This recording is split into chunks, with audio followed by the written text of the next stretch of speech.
And finally tonight, we all know that Detroit is a melting pot of cultures and ethnic groups. Detroit Performs found a local photographer who specializes in capturing the unique traditions in the city's immigrant communities. Take a look. We are in Bonglatown, which is located in Detroit, just north of Hamtramck. Primarily, 80% of the people that live here are from Bangladesh. I've been doing photography since 2010. But professionally since 2013. I primarily work as a commercial photographer. I work as like a marketing storyteller, if that's even a category. So I do a lot of real life stories that get used for marketing. So I work with a lot of foundations and then local companies here in Detroit. I was introduced to the neighborhood when I was volunteering at an urban farm. And my first day photographing the farm, I noticed two women collecting sticks in the alleyway. And I kind of followed them, and I didn't know where they were from. Somehow through a conversation, a few words that we both understood, they told me that they were from Bangladesh. Through that experience of them planting their garden, I became familiar with one family and then started following them that first summer that I was in the neighborhood. Initially, when I had met the women, I had my camera with me, so instinctually I just started shooting them, not thinking about what the final outcome was or what was going to happen with the photographs.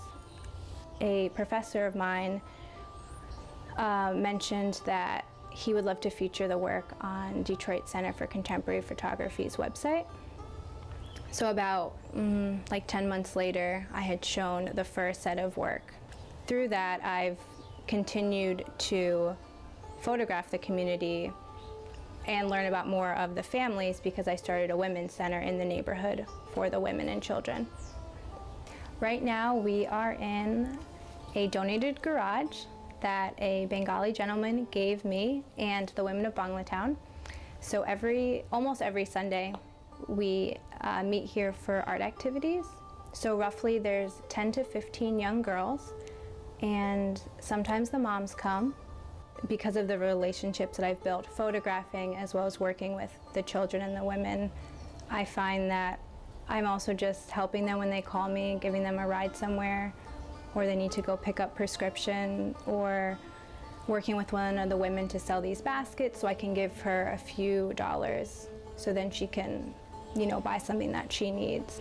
So I bought land in the neighborhood so we could have like a forever space for women of Bonglatown.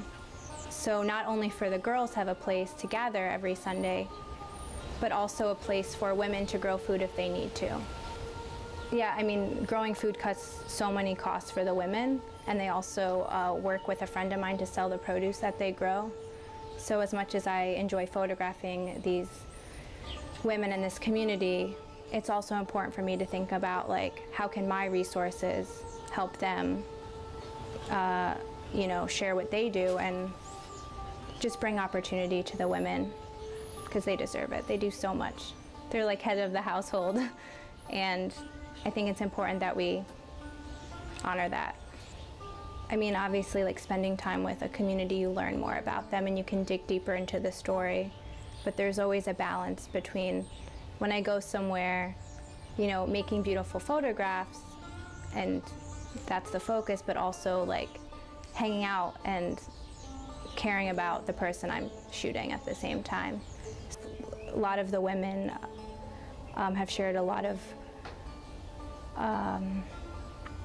their personal experience dealing with arranged marriage or their parents talking about it. So I think that the work I've done so far has been a little bit broader and beautiful, and I'd love to have it in a book. But in terms of documenting the women and their transition here and the things that they're struggling with, I would like to have in a gallery setting where that's the only place that you see the work. It's really great to take beautiful photographs, but it's also important for me to share stories like this that are important, but not only that, but inspire people in a community to, stand up for what they should do or stand up for what they feel.